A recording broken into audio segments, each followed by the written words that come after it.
Okay, so you want to play Maschine live. What does live mean? To me, when I say live, I mean I'm hitting these pads, but I'm not hitting this pad. Play. Because if you hit play, it's something you've already recorded. That's not live, that's a recording. So if you're going to be playing live, you're going to be running into some roadblocks. This is how I've gotten around the roadblocks that I've encountered over the years I've been doing this. One obvious roadblock that you're going to run into is if you're doing electronic music, everybody expects you to have a consistent BPM. Every time you play the song, you want it to be the same tempo. While you're playing the song, you want it to remain the same tempo. But you don't want to have a metronome playing out in the club when you're playing it. That'll sound bad.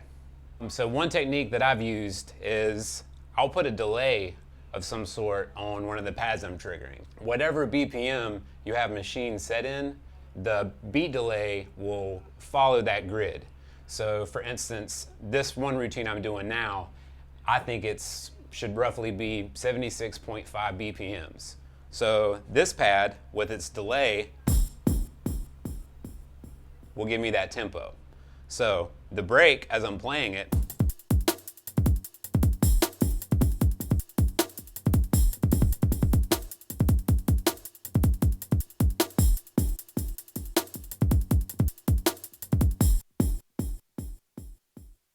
see how that happened? So I'm following the tempo of the delay and it's allowing me to stay roughly in the same BPM. Another technique that I like to do a lot of times is I'll have one pad have multiple hits on it. I do this a lot when I'm chopping a breakup between pads because it allows the groove to kind of stay intact. I'll use the same drum break that I used in the last example. This is Dexter Wenzel's Theme from the Planets, used a million times. I've just sped it up and chopped it up into eighth notes. So every time I hit a pad, you'll hear two sounds. Any break you can chop up this way is a great way to play a break. I have kick then a hi-hat then a kick, two hi-hats, kick and a hi-hat, and so on. This will allow me to play any groove within a 16th note grid. Here's an example.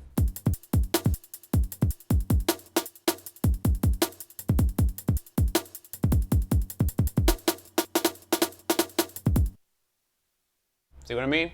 Another technique that I do a lot of times when I'm in this kind of break environment, I'll have them all choke grouped. So each pad will turn each other off, except for the snares. So I can kind of have that da-da-da-da-da-da-da-da snare idea, like this. People think I'm hitting a lot faster than I actually am. Another problem that I run into a lot of times is running out of pad real estate. So you've got 16 pads and you want to hit more than that, but you're in the middle of your routine. So how do you get from one group to the next? Here's a trick that I use a lot. It sounds really good and it's pretty easy too.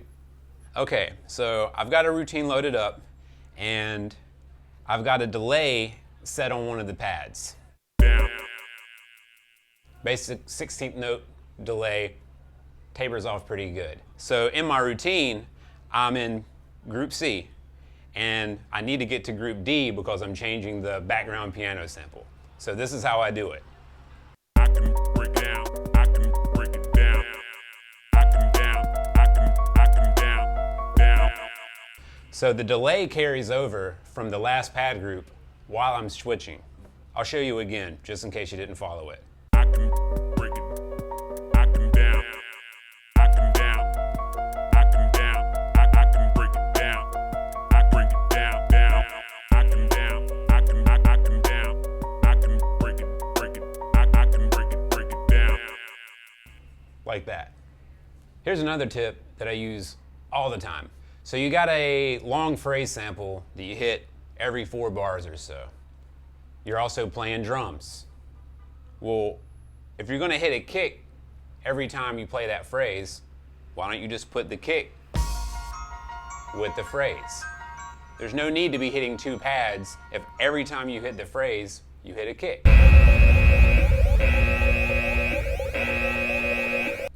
Here's an example of how I would do that.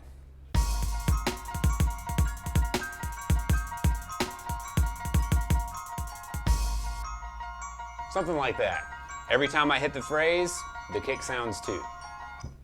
Okay, so in this tutorial, we've covered putting delays on your drums or any pad to help you stay in the BPM that you want to keep in. We've talked about chopping breaks to where there's 2 hits, so it sounds like you're playing twice as fast as you actually are.